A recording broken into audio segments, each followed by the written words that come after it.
مفتی شعیب اللہ خان صاحب کے بیانات کے لیے مفتی صاحب کے آفیشیل چینل کو سبسکرائب کریں اور زیادہ سے زیادہ شیئر کریں۔ ونستعينه ونستغفره ونؤمن به ونتوكل عليه ونعوذ بالله من شرور أنفسنا ومن سيئات أعمالنا من يهده الله فلا مضل له ومن يضلله فلا هادي له ونشهد أن لا إله إلا الله وحده لا شريك له ونشهد أن سيدنا ومولانا محمدا عبده ورسوله صلى الله عليه وعلى آله وأصحابه وأزواجه وذرياته وسلم تسليما كثيرا كثيرا أما بعد فأعوذ بالله من الشيطان الرجيم بسم الله الرحمن الرحيم يا أيها الذين آمنوا توبوا إلى الله توبة نصوحا صدق الله العظيم۔ بزرگان محترم، عزیز و دوستو، میں نے اس وقت آپ کے سامنے قرآن کریم کی آیت کا ایک ٹکڑا تلاوت کیا ہے، جس میں اللہ تعالیٰ نے اہل ایمان سے خطاب کر کے فرمایا ہے کہ اے ایمان والو، اللہ تبارک و تعالیٰ کے سامنے سچی پکی توبہ کرو، توبو الی اللہ توبۃ نصوحا۔ توبہ، علماء کرام لکھتے ہیں کہ ہر مسلمان پر فرض ہے، جیسے نماز فرض ہے، روزہ فرض ہے، زکوٰۃ فرض ہے، حج جو ہے مال دولت کے حاصل ہونے پر فرض ہے، اسی طریقے پر توبہ بھی ایک فرض ہے، اس لیے کہ انسان سے کوئی نہ کوئی گناہ، کوئی نہ کوئی غلط بات صادر ہو جاتی ہے۔ ایک حدیث میں آتا ہے کہ اللہ کے نبی علیہ السلام نے فرمایا، کلکم خطاؤ، تم سب کے سب گنہگار۔ انسان کچھ نہ کچھ غلطیاں کر جاتا ہے، خطائیں کر جاتا ہے، گناہ کر جاتا ہے۔ جب یہ صورتحال ہے تو ہمارے اوپر فرض ہے کہ ہم اللہ تعالیٰ کی جناب میں توبہ کریں۔ علماء لکھتے ہیں کہ ہر وقت انسان پر ضروری ہے کہ وہ توبہ کرے۔ کوئی گناہ ہو گیا، چھوٹا ہوا بڑا ہوا، اس کے لیے توبہ اور استغفار کرتا رہے۔ توبہ اور استغفار کے بڑے فضائل ہیں۔ حدیث میں آتا ہے کہ نبی اکرم صلی اللہ علیہ وسلم فرماتے ہیں، انی اتوب الی اللہ کل یوم 100 مرہ، میں اللہ کی جناب میں روزانہ 100 دفعہ توبہ کرتا ہوں، اور ایک روایت میں ہے 70 دفعہ توبہ کرتا ہوں۔ اللہ کے نبی علیہ السلام کا یہ عمل ظاہر ہے کہ آپ گنہگار نہیں تھے، عام معصوم تھے، اس کے باوجود اللہ کے نبی علیہ السلام نے یہ عمل اس کی فضیلت کی وجہ سے کیا کہ اس سے درجات بڑھتے ہیں، اس سے اللہ تبارک و تعالیٰ کی عنایات متوجہ ہوتی ہیں، اور اس میں ہم کو اور آپ کو درس ہے کہ میں گناہ نہ ہونے کے باوجود اللہ کی جناب میں توبہ کرتا ہوں، تو تم سب تو گنہگار ہو، گنہگار ہونے کے باوجود توبہ نہ کرنے کا کیا مطلب ہے؟ لہذا توبہ ہر ایک آدمی پر ضروری ہے کہ کبھی صبح میں، کبھی شام میں، کبھی دوپہر میں، کبھی کسی اور وقت اللہ تعالیٰ کی جناب میں توبہ کرتا رہے، استغفار کرتا رہے۔ توبہ کے معنی آتے ہیں رجوع کرنا، رجوع کے معنی لوٹنا۔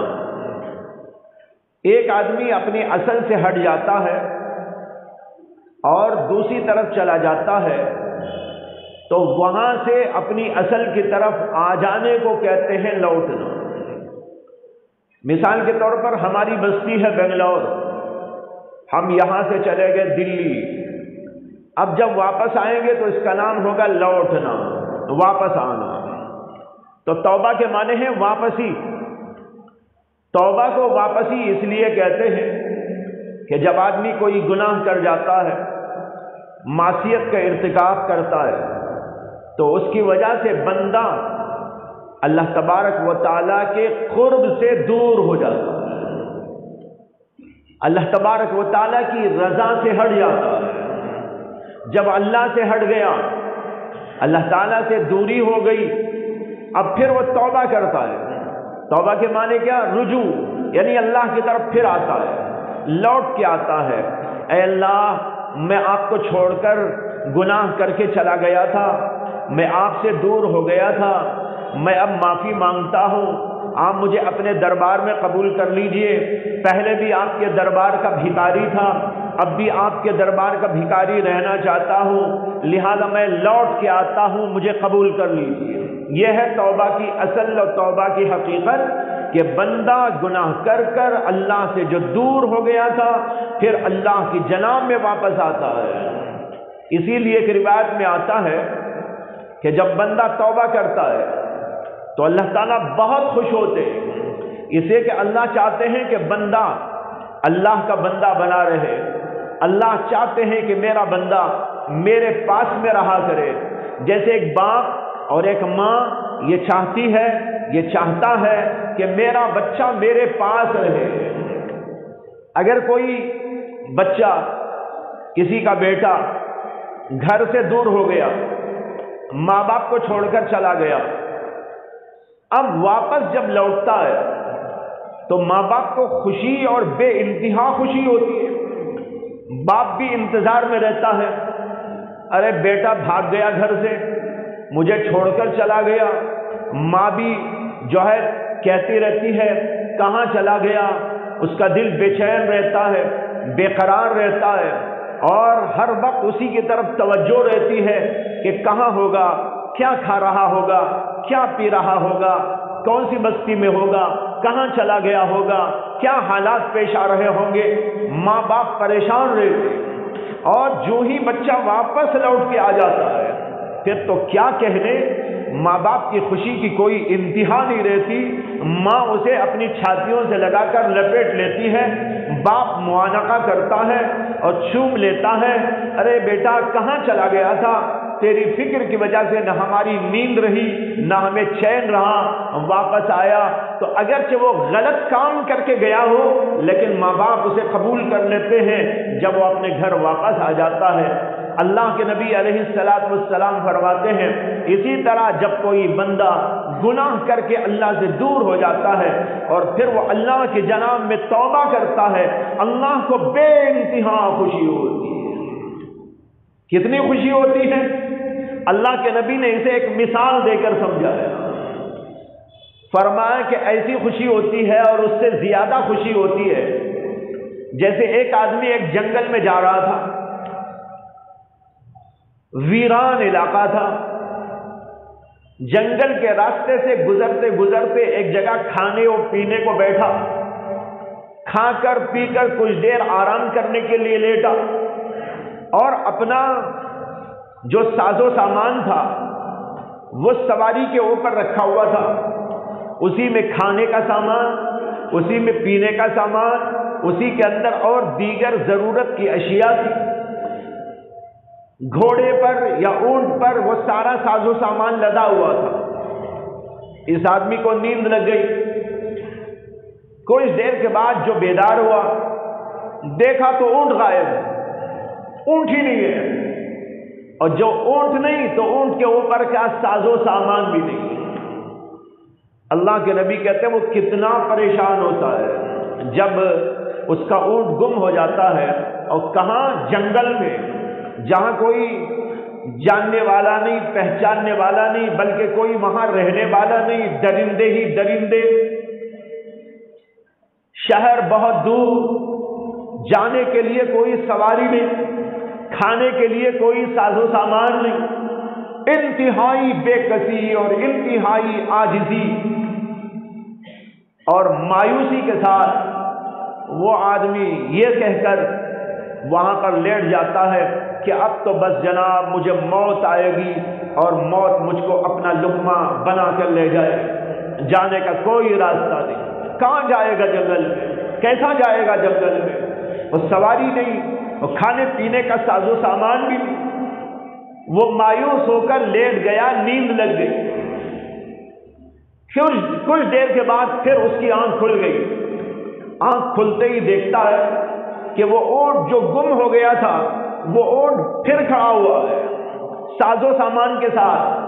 اللہ کے نبی صلی اللہ علیہ وسلم کہتے ہیں اس بندے کو اس موقع پر مایوسی کے بعد جب اپنا وہ اونٹ دکھائی دیتا ہے، ساز و سامان دکھائی دیتا ہے، تو کس قدر خوشی ہوتی ہے۔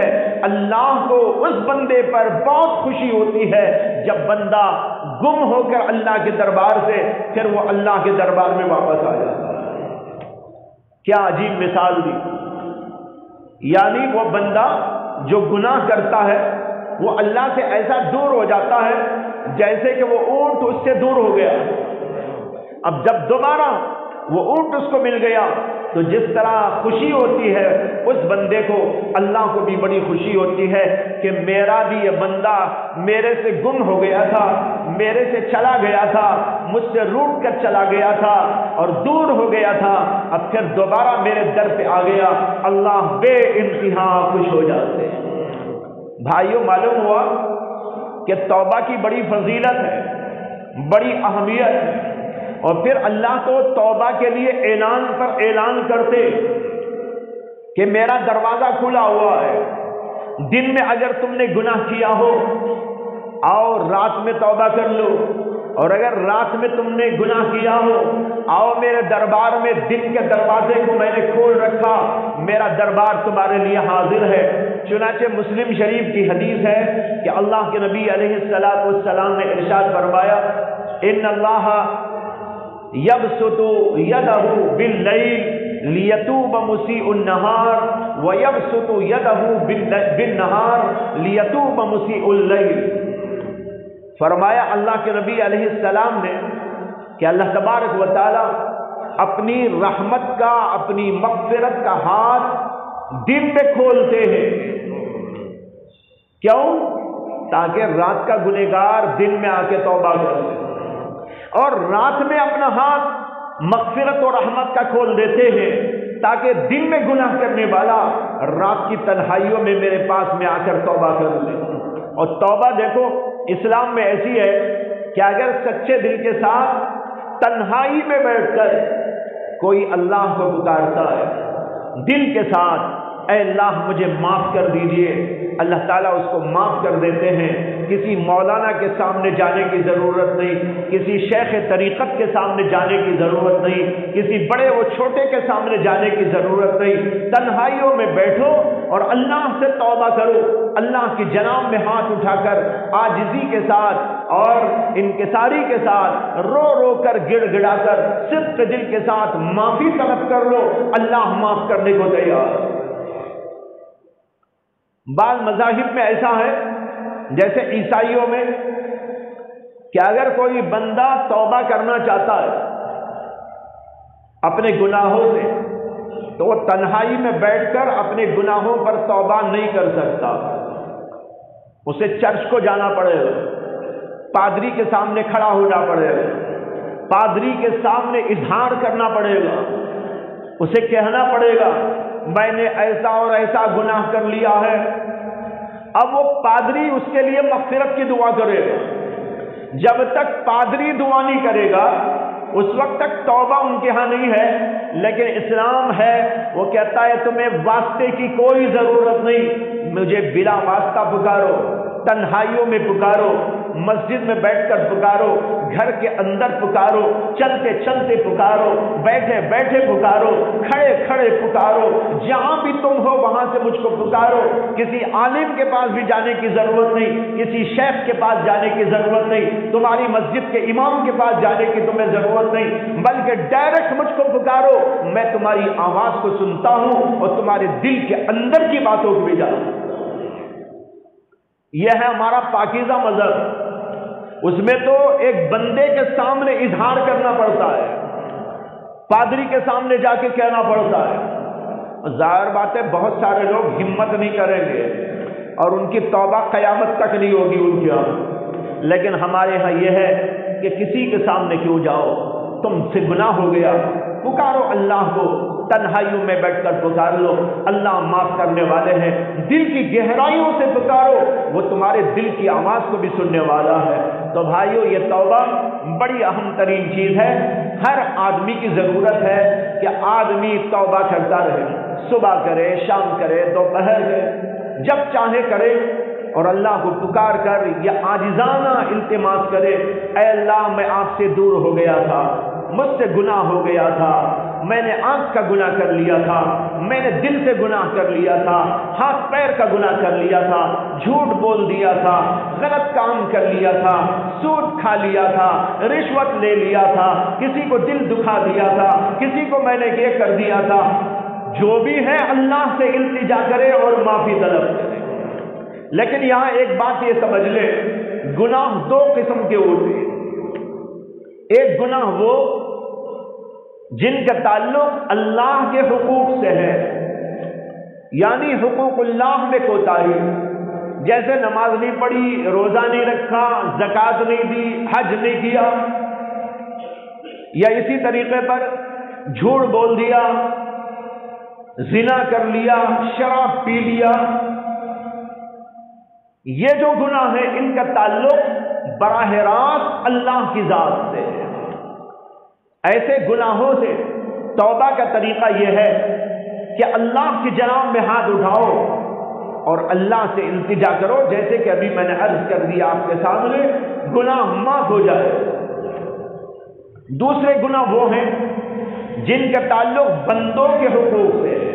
کسی بندے کا حق ہم نے ضائع کر دیا، کسی بندے کو تکلیف پہنچا دی، کسی بندے کا مال لے لیا، کسی بندے کی عزت پر حملہ کر دیا، کسی کو ہم نے بدنام کر دیا، یا کسی طریقے پر کوئی نقصان پہنچا دیا۔ یہ بندوں کے حقوق میں کوتاہی ہے۔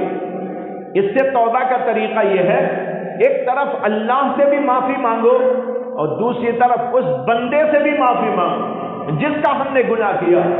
کسی کی غیبت کر دی، اس سے معافی طلب کرو، کسی کو نقصان پہنچا دیا، اس سے معافی طلب کرو، کسی کا مال ہم نے لے لیا، اس سے جا کر معافی طلب کرو۔ جب تک وہ بندہ معاف نہیں کرے گا اللہ معاف نہیں کرے گا، اسے کہ اس میں بندے کے حق میں کوتاہی ہوئی۔ اگر اللہ کے حق میں کوتاہی ہوئی اللہ سے ڈائریکٹ معافی مانگ لیں، بندے کے حق میں کوتاہی ہوئی بندے سے بھی معافی طلب کر لیں۔ اور کوئی حق ایسا ہے جو ادا کرنے کا ہے، جیسے کسی کا مال لے لیا تھا، اب وہ مال واپس کرے۔ 1,00,000 روپے کسی کے لے لیے، اب وہ 1,00,000 روپے واپس کرے اور اس سے معافی مانگے کہ بھائی میں نے یہ آپ کا حق دبا لیا تھا، میں نے آپ کا حق لے لیا تھا، میں معافی چاہتا ہوں، اللہ کے واسطے اس کو قبول کر لو اور مجھ کو بری و ذمہ کرو۔ حضرت حکیم الامت مولانا اشرف علی تھانوی نور اللہ مرقدہ نے جب ان کی عمر 50 برس کی ہوئی، انہوں نے ایک خط لکھا اپنے تمام رشتہ داروں کو، اپنے متعلقین کو، اپنے جان پہچان کے لوگوں کو۔ اس کے اندر انہوں نے لکھا کہ اگر کوئی حق کسی کا میرے ذمے ہو، اللہ کا واسطہ دے کر عرض کرتا ہوں کہ مجھ سے ابھی وصول کر لے، قیامت پر اس کو نہ رکھنا، دنیا ہی میں وصول کر لینا۔ پہلے تو حضرت نے سوچ سوچ کر کسی کا حق تھا تو ادا کر دیا، معافی مانگنی تھی تو معافی مانگ لی، لیکن کچھ چیزیں ہو سکتا ہے یاد نہ رہی ہو، اس لیے حضرت نے ان متعلقین کو خط لکھا کہ اگر کوئی حق کسی کا میں نے ضائع کیا ہے، کسی کا حق میں نے دبا لیا ہے، کسی کو کوئی نقصان پہنچایا ہے، تو اللہ کا واسطہ دے کر عرض کرتا ہوں دنیا میں آ کر مجھ سے بدلہ لے۔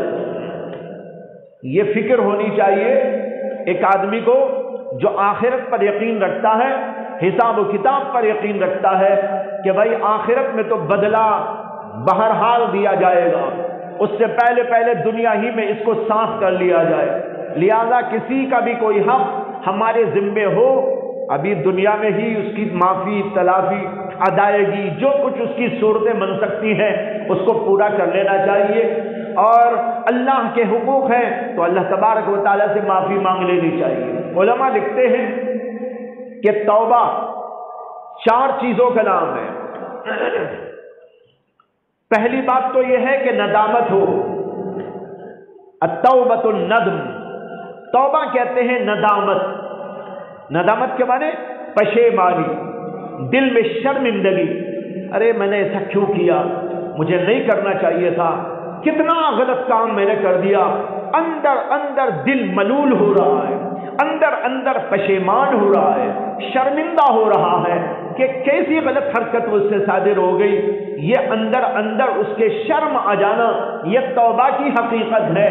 اگر کسی بندے کو اپنی غلطی پر اور اپنے گناہ پر اندر سے پشیمانی نہیں ہو رہی ہے تو اس کا مطلب یہ ہے کہ وہ توبہ نہیں کر رہا ہے، وہ تو صرف ڈھونگ کر رہا ہے، اے اللہ توبہ توبہ توبہ۔ بعض لوگوں کو دیکھا ہے ہم نے کہ وہ اپنے جو ہے گالوں پہ مار لیتے ہیں، توبہ کے معنی انہوں نے سمجھا یہ وہ مار لے، اتنا مار لینا کوئی توبہ نہیں ہے۔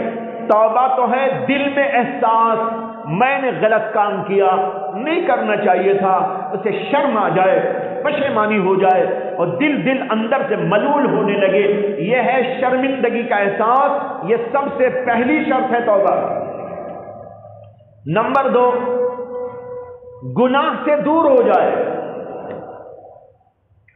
جب ندامت پیدا ہوگی تو گناہ سے دور ہو جائے گا، ایسا نہیں کہ بھئی گناہ بھی جاری ہے توبہ بھی جاری ہے، گناہ نہیں چھوڑ رہا ہے، اے اللہ توبہ توبہ توبہ، معاف کر دیجئے، استغفر اللہ، لا حول ولا قوت الا باللہ، انا للہ و انا الیہ راجعون، لیکن آنکھیں غلط جگہ جا رہی ہیں، انا للہ پڑھ رہا ہے، استغفر اللہ پڑھ رہا ہے، لیکن آنکھیں غلط جگہ پر ہیں، کان غلط استعمال ہو رہے، غلطی میں ہے، گناہ میں ہے، لاحول پڑھ رہا ہے، یہ کوئی توبہ نہیں ہے۔ توبہ یہ ہے کہ گناہ سے دور ہو جائے۔